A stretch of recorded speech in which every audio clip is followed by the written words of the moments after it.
আকাশবাণী গুৱাহাটী পুৱাৰ আঞ্চলিক বাতৰি পঢ়িছো পৰিস্মিতা দেহিনীয়ে এতিয়া প্ৰধান বাতৰিকেইটা হৈছে দেশৰ 6খন ৰাজ্য আৰু 2টা কেন্দ্ৰীয় শাসিত অঞ্চলৰ 49টা সমষ্টিত আজি পুৱাৰে পৰা পঞ্চম পৰ্যায়ৰ ভোটগ্ৰহণ বিজেপিৰ ৰাজনাথ সিং পীয়ুষ গোয়েল কংগ্ৰেছৰ ৰাহুল গান্ধীৰ দৰে আগশাৰীৰ প্ৰাৰ্থীৰ আজি ৰাজনৈতিক ভাগ্য নিৰ্ণয় উৰিষ্যা বিধানসভাৰ 35খন আসনৰ বাবে ভোটগ্ৰহণ আৰম্ভ লোকসভাৰ পৰৱৰ্তী 2টা পৰ্যায়ৰ নিৰ্বাচনৰ বাবে ৰাজনৈতিক দলসমূহৰ প্ৰচাৰ অভিযান তীব্ৰতৰ অসম তথা উত্তৰ পূৰ্বাঞ্চলত অহা 5 জুনৰ ভিতৰত মৌচুমীৰ আগমন ঘটিব বুলি ভাৰতীয় বতৰ বিজ্ঞান বিভাগৰ পূৰ্বানুমান আৰু গুৱাহাটীত হোৱা IPLৰ অন্তিম লীগৰ খেল বৰষুণৰ বাবে পৰিত্যক্ত আহমেদাবাদত কাইলৈ হ'বলগীয়া প্ৰথম কোৱালিফায়াৰত কলকাতা নাইট ৰাইডাৰ্ছ ছানৰাইজাৰ্ছ হায়দৰাবাদৰ মুখামুখি এতিয়া শুনক বিতং বাতৰি দেশৰ 6খন ৰাজ্য আৰু 2টা কেন্দ্ৰীয় শাসিত অঞ্চলৰ 49টা সমষ্টিৰ বাবে আজি লোকসভা নিৰ্বাচনৰ পঞ্চম পৰ্যায়ৰ ভোটগ্ৰহণ অনুষ্ঠিত হৈছে আজি ভোটগ্ৰহণ হোৱা সমষ্টিসমূহৰ ভিতৰত উত্তৰ প্ৰদেশৰ 14টা মহাৰাষ্ট্ৰৰ 13টা পশ্চিম বংগৰ 7টা উৰিষ্যা আৰু বিহাৰৰ 5টাকৈ ঝাৰখণ্ডৰ 3টা আৰু জম্মু কাশ্মীৰ তথা লাডাখৰ 1টাকৈ সমষ্টি আছে পুৱা 7 বজাৰ পৰা আৰম্ভ হোৱা এই ভোটগ্ৰহণৰ সন্ধিয়া 6 বজাত সামৰণি পৰিব এই পৰ্যায়ত প্ৰতিদ্বন্দ্বিতা আগবঢ়োৱা আগশাৰীৰ প্ৰাৰ্থীসকলৰ ভিতৰত বিজেপিৰ নেতা তথা কেন্দ্ৰীয় মন্ত্ৰী ৰাজনাথ সিং পীয়ুষ গোয়েল স্মৃতি ইৰাণী কংগ্ৰেছ নেতা ৰাহুল গান্ধী KL শৰ্মা নেশ্যনেল কনফাৰেন্সৰ ওমৰ আব্দুল্লা আৰু LJP ৰামবিলাস পাছৱানৰ চিৰাগ পাছৱান অন্যতম ভোটগ্ৰহণ নিয়াৰিকৈ সম্পন্ন কৰাৰ বাবে দেশৰ বিভিন্ন প্ৰান্তৰ ৯৪,৭৩২টা ভোটগ্ৰহণ কেন্দ্ৰত ৯,৪৭,০০০ৰো অধিক নিৰ্বাচনী বিষয়া নিয়োগ কৰা হৈছে নিৰ্বাচন আয়োগে ভোটগ্ৰহণ কেন্দ্ৰসমূহত খোৱাপানী ৰেম্প শৌচালয় হুইল চেয়াৰ আদিৰ ব্যৱস্থা কৰাৰ লগতে বয়োজ্যেষ্ঠ আৰু বিশেষভাৱে সক্ষম লোকসকলে যাতে ভোটদান কৰিব পাৰে তাৰ বাবে প্ৰয়োজনীয় সকলো ব্যৱস্থা নিশ্চিত কৰিছে উল্লেখযোগ্য যে লোকসভা নিৰ্বাচনৰ পঞ্চম পৰ্যায়ৰ সমান্তৰালভাৱে আজি উৰিষ্যাৰ ৩৫টা বিধানসভা সমষ্টিৰ বাবেও ভোটগ্ৰহণ কৰা হৈছে লোকসভা নিৰ্বাচনৰ ইতিমধ্যে ভোটগ্ৰহণ অনুষ্ঠিত হৈ যোৱা পৰ্যায়সমূহৰ পৰিস্থিতি পৰ্যালোচনা কৰি বাকী থকা পৰ্যায়ৰ ভোটগ্ৰহণৰ বাবে ৰাজনৈতিক দলসমূহে অধিক আগ্ৰাসী ৰূপত নিৰ্বাচনী প্ৰচাৰ চলোৱা পৰিলক্ষিত হৈছে জ্যেষ্ঠ বিজেপি নেতা তথা প্ৰধানমন্ত্ৰী নৰেন্দ্ৰ মোদীয়ে কালি ঝাৰখণ্ড পশ্চিমবংগ আৰু উৰিষ্যাৰ কেইবাখনো নিৰ্বাচনী সভাত অংশ লয় প্ৰধানমন্ত্ৰীয়ে আজি উৰিষ্যাৰ পুৰীত এটা ৰোড শ্ব'ৰ লগতে ৰাজ্যখনৰ ঢেনকানান আৰু কটকত নিৰ্বাচনী প্ৰচাৰ কাৰ্যসূচীত অংশগ্ৰহণ কৰিব ইয়াৰ পাছতে বিয়লিৰ ভাগত তেওঁ পশ্চিমবংগৰ তামলুক আৰু ঝাৰগ্ৰামত দুখনকৈ জনসভাক সম্বোধন কৰিব বিজেপিৰ জ্যেষ্ঠ নেতা তথা কেন্দ্ৰীয় গৃহমন্ত্ৰী অমিত শ্বাহে আজি দক্ষিণ দিল্লী লোকসভা সমষ্টিৰ সংগম বিহাৰত এখন জনসভাক সম্বোধন কৰিব শ্ৰীশ্বাহে আজি হাৰিয়ানাৰ কৰ্ণাল হিছাৰ আৰু ঝজ্জৰতো জনসভাত অংশ ল'ব বিজেপিৰ ৰাষ্ট্ৰীয় সভাপতি জে পি নাড্ডাই নতুন দিল্লী সংসদীয় সমষ্টিৰ মালবিয়া নগৰত এটা ৰোড শ্ব'ত অংশগ্ৰহণ কৰিব দলৰ নেতা তথা উত্তৰ প্ৰদেশৰ মুখ্যমন্ত্ৰী যোগী আদিত্যনাথে পূব দিল্লী সমষ্টিৰ ময়ূৰ বিহাৰত এখন জনসভাক সম্বোধন কৰিব উত্তৰ পূব দিল্লী সমষ্টিৰ কংগ্ৰেছ প্ৰাৰ্থী কানহায়া কুমাৰে আজি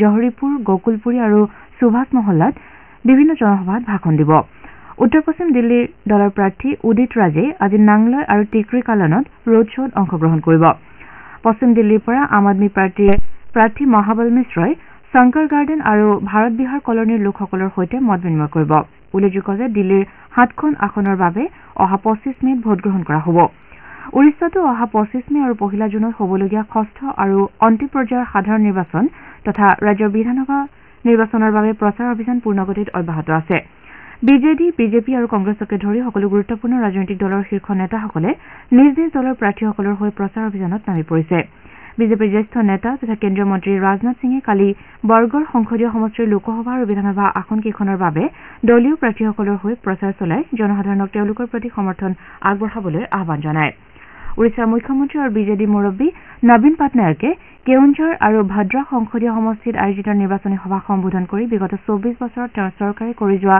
কাম কাজসমূহত আলোকপাত কৰে আজি তেওঁ ভুৱনেশ্বৰত এটা বিশাল ৰোড শ্ব'ত অংশগ্ৰহণ কৰাৰ কথা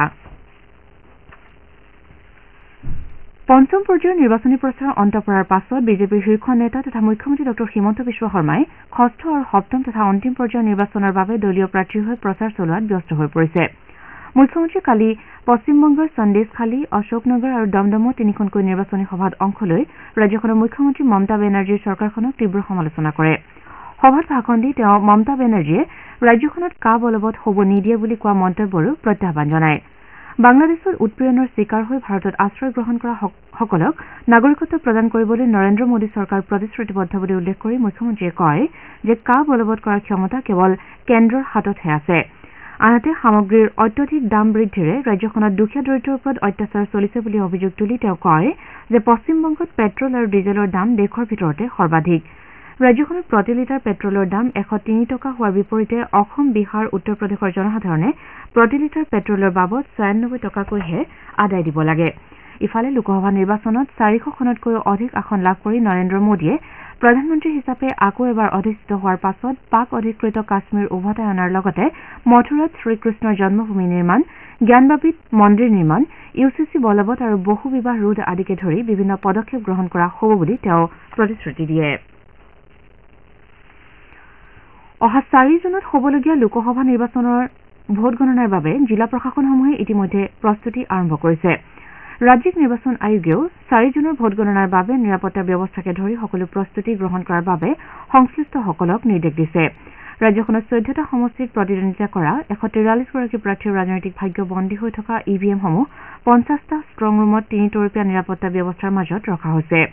ইপিনে কালি গুৱাহাটীত কংগ্ৰেছ দলৰ প্ৰাৰ্থী মীৰা বৰঠাকুৰৰ উদ্যোগত দলৰ কাউণ্টিং এজেণ্টসকলৰ বাবে বিশেষ প্ৰশিক্ষণ শিবিৰৰ আয়োজন কৰা হয়। বিৰোধী দলপতি দেৱব্ৰত শইকীয়াই প্ৰশিক্ষণ প্ৰদান কৰা এই কাৰ্যসূচীত অংশ লৈ শ্ৰীমতী বৰঠাকুৰে কম ভোটৰ ব্যৱধানত হলেও গুৱাহাটী সমষ্টিত জয়লাভ কৰিব বুলি দাবী কৰে।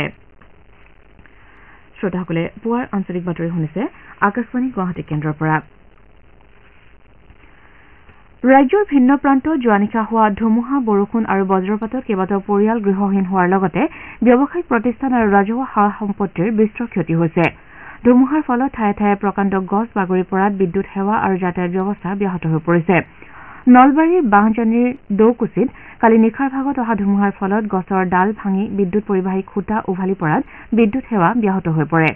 আনহাতে পশ্চিম নলবাৰীৰ কেইবা ঠাইতো গছ উভালি পৰাৰ ফলত স্কুল বাছ, ব্যক্তিগত বাহন আদি ক্ষতিগ্ৰস্ত হোৱাৰ লগতে যাতায়াত ব্যৱস্থাও ব্যাহত হৈছে। হাতশিঙিমাৰী মানকাছৰৰ ৰাজপথতো গছ উভালি যাতায়াত ব্যাহত হৈ পৰিছে। ইপিনে ৰাজ্যৰ প্ৰায়বোৰ অঞ্চলতে অহা 2-3 দিনলৈ বৃষ্টিপাত অব্যাহত থাকিব বুলি গুৱাহাটীৰ আঞ্চলিক বতৰ বিজ্ঞান কেন্দ্ৰই প্ৰকাশ কৰিছে। আনহাতে অহা 5 জুনৰ ভিতৰত অসম তথা উত্তৰ পূৰ্বাঞ্চললৈ মৌচুমীৰ আগমন ঘটিব বুলি ভাৰতীয় বতৰ বিজ্ঞান বিভাগে আগজাননী দিছে। এইবাৰ বাৰিষাত ৰাজস্থানকে ধৰি দেশৰ 23খন ৰাজ্যত বৰষুণৰ পৰিমাণ স্বাভাৱিক হ'ব বুলি পূৰ্বানুমান কৰিলেও ভাৰতীয় বতৰ বিজ্ঞান বিভাগে অসম তথা উত্তৰ পূৰ্বাঞ্চলৰ ৰাজ্যসমূহত পৰ্যাপ্ত বৰষুণ নোহোৱাৰ সম্ভাৱনা প্ৰকাশ কৰিছে। অসম উচ্চতৰ মাধ্যমিক শিক্ষা সংসদৰ অধীনত 2024-25 শিক্ষাবৰ্ষৰ বাবে বিভিন্ন শিক্ষানুষ্ঠানসমূহত একাদশ শ্ৰেণীত নামভৰ্তিৰ বাবে নিৰ্বাচিত হোৱা ছাত্ৰ ছাত্ৰীসকলৰ তালিকা আজি দৰ্পণ পৰ্টেলত প্ৰকাশ কৰা হৈছে। ছাত্ৰ ছাত্ৰীসকলে দৰ্পণ পৰ্টেলত লগ ইন কৰি নামভৰ্তিৰ বাবে নিৰ্বাচিত শিক্ষানুষ্ঠান তথা নিৰ্ধাৰিত শাখাৰ তথ্য লাভ কৰিব পাৰিব। আনহাতে এই পৰ্টেলত অহা 27ৰ পৰা 30 মেৰ ভিতৰত নামভৰ্তি প্ৰক্ৰিয়া সম্পন্ন কৰা হ'ব। শিক্ষা সংসদৰ অধীনত এইবাৰ একাদশ শ্ৰেণীৰ নামভৰ্তিৰ বাবে দৰ্পণ পৰ্টেলৰ জৰিয়তে এই পৰ্যন্ত 3,16,000 ছাত্ৰ ছাত্ৰীয়ে আবেদন কৰিছে।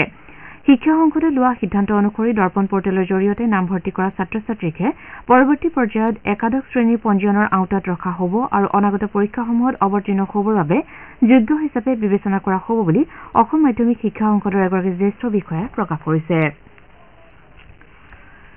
বিগত 5 বছৰত ৰাজ্যৰ মিউচুৱেল ফাণ্ড খণ্ডত বিনিয়োগৰ হাৰ অভাৱনীয় হাৰত বৃদ্ধি হৈছে। এই ক্ষেত্ৰখনত 2020ৰ পৰা 11,298 কোটি টকাৰ বিপৰীতে 2024ত বিনিয়োগৰ পৰিমাণ 159% বৃদ্ধিৰে 29,268 কোটি টকা হৈছে।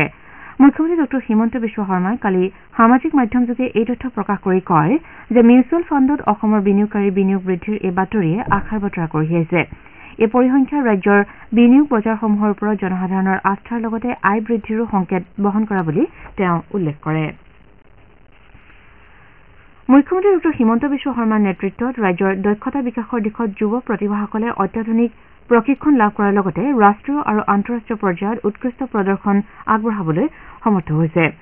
শেহতীয়াকৈ অসম দক্ষতা বিকাশ অভিযানৰ অধীনত ভাৰত দক্ষতা ৰাষ্ট্ৰীয় প্ৰতিযোগিতা 2024ত অংশগ্ৰহণ কৰি ৰাজ্যৰ কেইবাগৰাকী যুৱক যুৱতীয়ে শ্ৰেষ্ঠত্ব প্ৰদৰ্শনেৰে গৌৰৱ কঢ়িয়াই আনিছে। এই প্ৰতিযোগিতাৰ বিউটি থেৰাপী শাখাত স্বৰ্ণ জয় কৰি প্ৰীতিশা বৰ্মনে ফ্ৰান্সৰ লায়নত অনুষ্ঠিত হ'বলগীয়া ৱৰ্ল্ড স্কিলছ 2024 শীৰ্ষক আন্তঃৰাষ্ট্ৰীয় প্ৰতিযোগিতাৰ বাবে যোগ্যতা অৰ্জন কৰিছে। দক্ষতা বিকাশ মন্ত্ৰী জয়ন্ত মল্লবৰাই কালি প্ৰতিযোগিতাৰ বিজয়ীসকলক অভিনন্দন জ্ঞাপন কৰে। ইৰাণৰ সৰ্বোচ্চ নেতা আলী খামেনেই হেলিকপ্টাৰ দুৰ্ঘটনাত এতিয়ালৈকে নিৰুদ্দিষ্ট হৈ থকা দেশখনৰ ৰাষ্ট্ৰপতি ইব্ৰাহিম ৰাইচি আৰু তেওঁৰ সৈতে থকা আন সহযোগীসকলৰ প্ৰত্যাৱৰ্তনৰ বাবে প্ৰাৰ্থনা জনাবলৈ জনসাধাৰণৰ প্ৰতি আহান জনাইছে। ইৰাণে ইতিমধ্যে দুৰ্ঘটনাগ্ৰস্ত হেলিকপ্টাৰখনৰ সন্ধানত অভিযান অব্যাহত ৰাখিছে। ৰাছিয়া আৰু তুৰস্ককে ধৰি কেইবাখনো দেশে সহায়ৰ বাবে অনুসন্ধান আৰু উদ্ধাৰকাৰী দল প্ৰেৰণ কৰিছে। ইউৰোপীয় সংঘই ৰাষ্ট্ৰপতিগৰাকীৰ সন্ধানত ৰেপিড ৰেছপন্স মেপিং সেৱা সক্ৰিয় কৰি তুলিছে। ইফালে প্ৰধানমন্ত্ৰী নৰেন্দ্ৰ মোদীয়ে ইৰাণৰ ৰাষ্ট্ৰপতিগৰাকীৰ হেলিকপ্টাৰ দুৰ্ঘটনাৰ সন্দৰ্ভত গভীৰ উদ্বেগ প্ৰকাশ কৰিছে। সামাজিক মাধ্যমৰ এটা পোষ্টত শ্ৰীমোদীয়ে কয় যে দেশখনৰ এই বিপদৰ সময়ত ভাৰত ইৰাণৰ জনসাধাৰণৰ সৈতে আছে। IPL ক্ৰিকেট প্ৰতিযোগিতাৰ কালি ৰাজস্থান ৰয়েলছ আৰু কলকাতা নাইট ৰাইডাৰ্ছৰ মাজত গুৱাহাটীৰ বৰ্ষাপাৰা ক্ৰিকেট ষ্টেডিয়ামত অনুষ্ঠিত খেলখন বৰষুণৰ বাবে বাতিল কৰিবলগীয়া হয়।